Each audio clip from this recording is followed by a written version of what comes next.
आत्मीय भाइयों एवं बहनों, बाल संस्कार शाला मार्गदर्शिका लेखक ब्रह्मवर्चस्व से आपको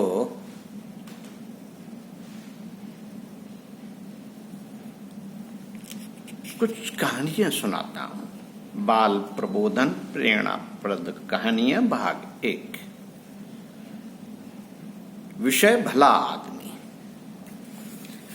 एक धनी पुरुष ने एक मंदिर बनवाया। मंदिर में भगवान की पूजा करने के लिए एक पुजारी रखा। मंदिर के खर्च के लिए बहुत सी भूमि, खेत और बगीचे मंदिर के नाम कर दिए। उन्होंने ऐसा प्रबंध किया कि जो भूखे, दीन दुखी या साधु संत आए वे यहाँ 2-4 दिन ठहर सकें और उनको भोजन के लिए भगवान का प्रसाद मंदिर से मिल जाया करे। अब उन्हें एक ऐसे व्यक्ति की आवश्यकता थी जो मंदिर की संपत्ति का प्रबंधन करे और मंदिर के सब कामों को ठीक ठीक चलाता रहे। बहुत से लोग उस धनी पुरुष के पास आए। वे लोग जानते थे कि यदि मंदिर की व्यवस्था का काम मिल जाए तो वेतन अच्छा मिलेगा, लेकिन उस धनी पुरुष ने सबको लौटा दिया। वह सबसे कहता, मुझे एक भला आदमी चाहिए, मैं उसको अपने आप छांट लूंगा। बहुत से लोग मन ही मन उस धनी पुरुष को गालियां देते थे। बहुत लोग उसे मूर्ख, पागल कहते थे, लेकिन वह धनी पुरुष किसी की बात पर ध्यान न देता।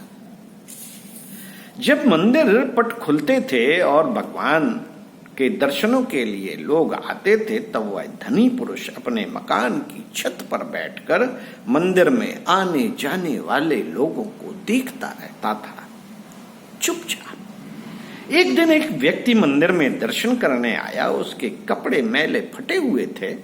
वह बहुत पढ़ा लिखा भी नहीं जान पड़ता था। जब वह भगवान का दर्शन करके जाने लगा तो उस धनी पुरुष ने उसे बुलाया। क्या आप इस मंदिर की व्यवस्था संभालने का कार्य करेंगे?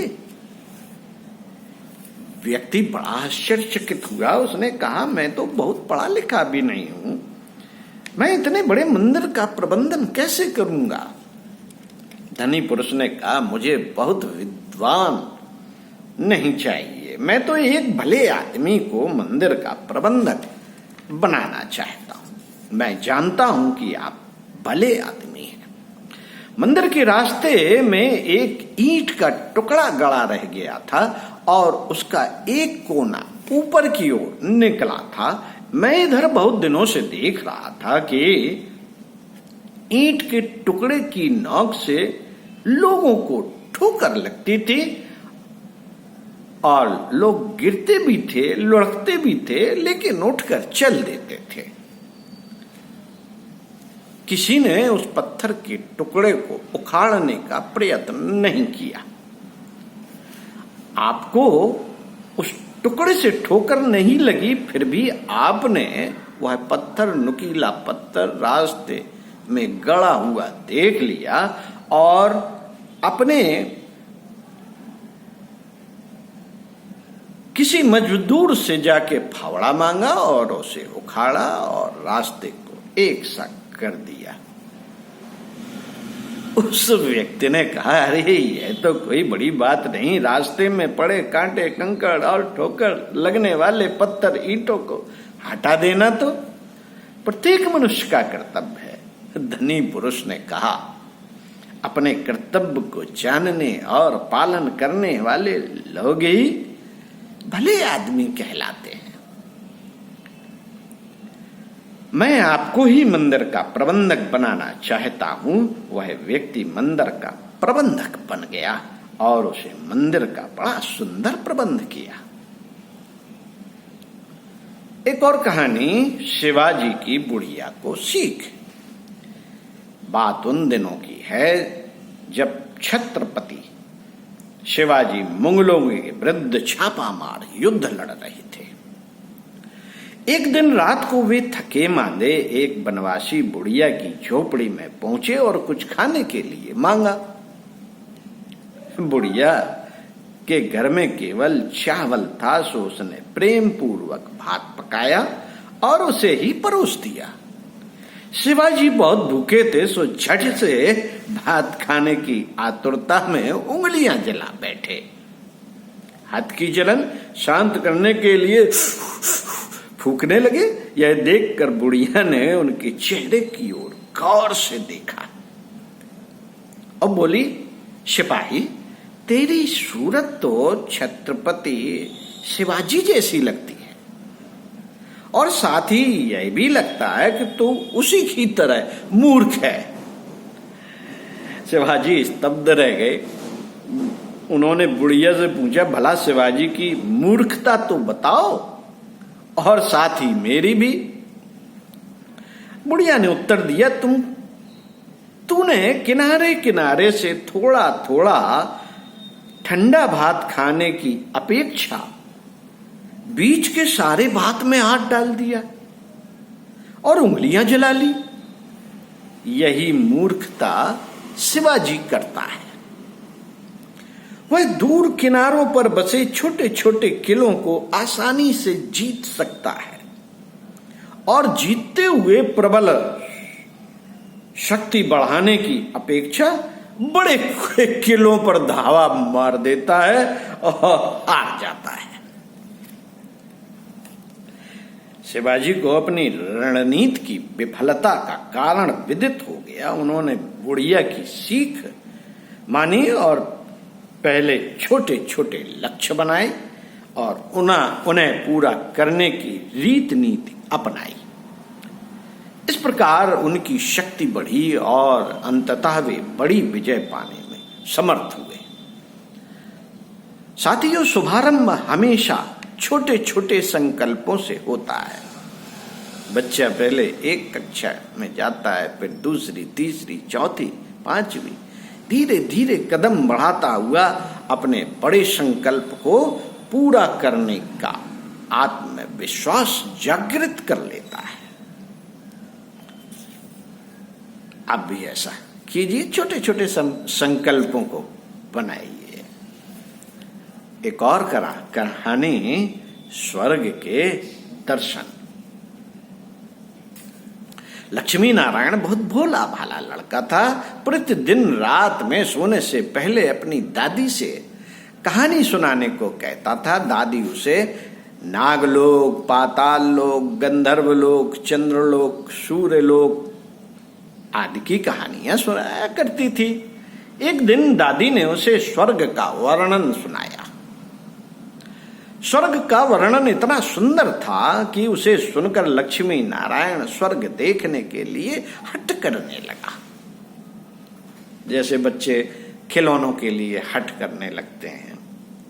दादी ने उसे बहुत समझाया कि मनुष्य स्वर्ग नहीं देख सकता, किंतु लक्ष्मी नारायण रोने लगा। रोते रोते ही वह सो गया। उसे स्वप्न में दिखाई पड़ा कि एक चम चम चमकते देवता उसके पास खड़े होकर कह रहे हैं, बच्चे, स्वर्ग देखने के लिए मूल्य देना पड़ता है। तुम सर्कस देखने जाते हो तो टिकट देते हो, टिकट लेते हो ना। स्वर्ग देखने के लिए तुम्हें उसी प्रकार से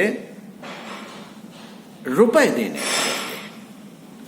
स्वप्न में लक्ष्मी नारायण सोचने लगा कि मैं दादी से रुपए मांगूंगा, लेकिन देवता ने कहा, स्वर्ग में तुम्हारे रुपए नहीं चलते, यहां तो भलाई और पुण्य कर्मों का रुपया चलता है। अच्छा काम करोगे तो 1 रुपया इसमें आ जाएगा और जब कोई बुरा काम करोगे तो 1 रुपया इसमें से उड़ जाएगा। जब यह डिबिया भर जाएगी तब तुम स्वर्ग देख सकोगे। एक डिब्बी दी भगवान ने, देवता ने। जब लक्ष्मी नारायण की नींद टूटी तो उसने अपने सिरहाने सचमुच एक डिबिया देखी। डिबिया लेकर वह बड़ा प्रसन्न हुआ। उस दिन उसकी दादी ने उसे 1 रुपया दिया पैसा लेकर वह घर से निकला। एक रोगी भिखारी उससे पैसा मांगने लगा। लक्ष्मी नारायण भिखारी को बिना पैसा दिए भाग जाना चाहता था। इतने में उसने अपने अध्यापक को सामने से आता हुआ देखा। उसके अध्यापक उदार लड़कों की बहुत प्रशंसा किया करते थे। उन्हें देखकर लक्ष्मी नारायण ने भिखारी को पैसा दे दिया। अध्यापक ने उसकी पीठ ठोकी और प्रशंसा भी की। घर लौटकर लक्ष्मी नारायण ने वह डिबिया खोली, किंतु वह खाली पड़ी थी। वह सोचने लगा और उसे बड़ा दुख भी हुआ। वह रोते रोते सो गया। सपने में उसे वही देवता फिर दिखाई पड़े और बोले, तुमने अध्यापक से प्रशंसा पाने के लिए पैसा दिया था, प्रशंसा मिल गई, उसने पीठ ठोकी ना तुम्हारी, प्रशंसा मिल गई, अब रोते क्यों हो? किसी लाभ की आशा से जो अच्छा काम किया जाता है वह तो व्यापार है, वह पुण्य थोड़े ही छोड़ेगा, पुण्य नहीं है वह। दूसरे दिन लक्ष्मीकांत को उसकी दादी ने 2 आने पैसे दिए। पैसे लेकर उसने बाजार जाकर 2 संतरे खरीदे। उसका साथी मोतीलाल बीमार था। बाजार से लौटते समय वह अपने मित्र को देखने गया। मोतीलाल को देखने उसके घर वैद्य आए थे। वैद्य ने जो दवा देकर मोतीलाल की माता से कहा, इसे आज संतरे का रस देना। मोतीलाल की माता बहुत गरीब थी। वह रोने लगी और बोली, मैं मजदूरी करके पेट भरती हूं। इस समय बेटे की बीमारी में कई दिन से काम करने नहीं जा सकी। मेरे पास संतरे खरीदने के लिए एक भी पैसा नहीं। लक्ष्मी नारायण ने अपने दोनों संतरे मोतीलाल की मां को दे दिए। वह लक्ष्मी नारायण को आशीर्वाद देने लगी। घर आकर जब लक्ष्मी नारायण ने अपनी डिबिया खोली तो उसमें 2 रुपए चमक रहे थे। एक दिन लक्ष्मी नारायण खेत में खेल में लगा था। उसकी छोटी बहन वहां आई और उसके खिलौनों को उठाने लगी। लक्ष्मी नारायण ने उसे रोका। जब वह न मानी तो उसे पीट दिया। बेचारी लड़की रोने लगी। इस बार जब उसने डिबिया खोली तो देखा उसके पहले के इकट्ठे कई रुपए उड़ गए। अब उसे बड़ा पश्चाताप हुआ। उसने आगे से कोई बुरा काम न करने का पक्का निश्चय कर लिया। साथियों, मनुष्य जैसे काम करता है वैसा उसका स्वभाव हो जाता है। जो बुरे काम करता है उसका स्वभाव बुरा हो जाता है। उसे फिर बुरा काम करने में ही आनंद आता है। जो अच्छा काम करता है उसका स्वभाव अच्छा हो जाता है। उसे बुरा काम करने की बात भी बुरी लगती है। लक्ष्मी नारायण पहले रुपए के लोभ में अच्छा काम करता था। धीरे धीरे उसका स्वभाव ही अच्छा काम करने का हो गया। अच्छा काम करते करते उसकी डिबिया रुपए उसे भर गई। स्वर्ग देखने की आशा में प्रसन्न होता उस डिबिया को लेकर वह अपने बगीचे पहुंचा। लक्ष्मी नारायण ने देखा कि बगीचे में पेड़ के नीचे बैठा हुआ एक बूढ़ा साधु रो रहा है। वह दौड़ता हुआ साधु के पास गया और बोला, बाबा आप क्यों रो रहे हैं? साधु बोला, बेटा जैसी डिबिया तुम्हारे हाथ में है वैसी ही एक डिबिया मेरे हाथ में भी थी। बहुत दिन परिश्रम करके मैंने उसे रुपयों से भरा था। बड़ी आशाएं थी कि उसके रुपयों से स्वर्ग देखूंगा, किंतु आज गंगा जी में स्नान करते समय वह डिबिया पानी में गिर गई। लक्ष्मी नारायण ने कहा, बाबा आप रो मत, मेरी डिबिया भी भरी हुई है, आप इसे ले लो। साधु बोला, तुमने इसे बड़े परिश्रम से भरा है, इसे देने से तुम्हें दुख होगा। लक्ष्मी नारायण ने कहा, मुझे दुख नहीं होगा बाबा, मैं तो लड़का हूं, मुझे तो अभी बहुत दिन जीना है। मैं तो ऐसी कई डिबिया रुपए इकट्ठे कर सकता हूं। आप बूढ़े हो गए हैं, आप मेरी डिबिया ले लीजिए। साधु ने डिबिया लेकर लक्ष्मी नारायण के नेत्रों पर हाथ फेर दिया। लक्ष्मी नारायण के नेत्र बंद हो गए और उसे स्वर्ग दिखाई पड़ने लगा। ऐसा सुंदर स्वर्ग की दादी ने जो स्वर्ग का वर्णन किया था, वह वर्णन तो स्वर्ग के एक कोने का भी ठीक वर्णन नहीं था। जब लक्ष्मी नारायण ने नेत्र खोले तो साधु के बदले स्वप्न में दिखाई पड़ने वाला वही देवता उसके सामने प्रत्यक्ष खड़ा था। देवता ने कहा, बेटा, जो लोग अच्छे काम करते हैं उनका घर स्वर्ग बन जाता है। तुम इसी प्रकार जीवन में भलाई करते रहोगे तो अंत में स्वर्ग में पहुंच जाओगे। देवता इतना कहकर वहीं अदृश्य हो गए। ओम शांति।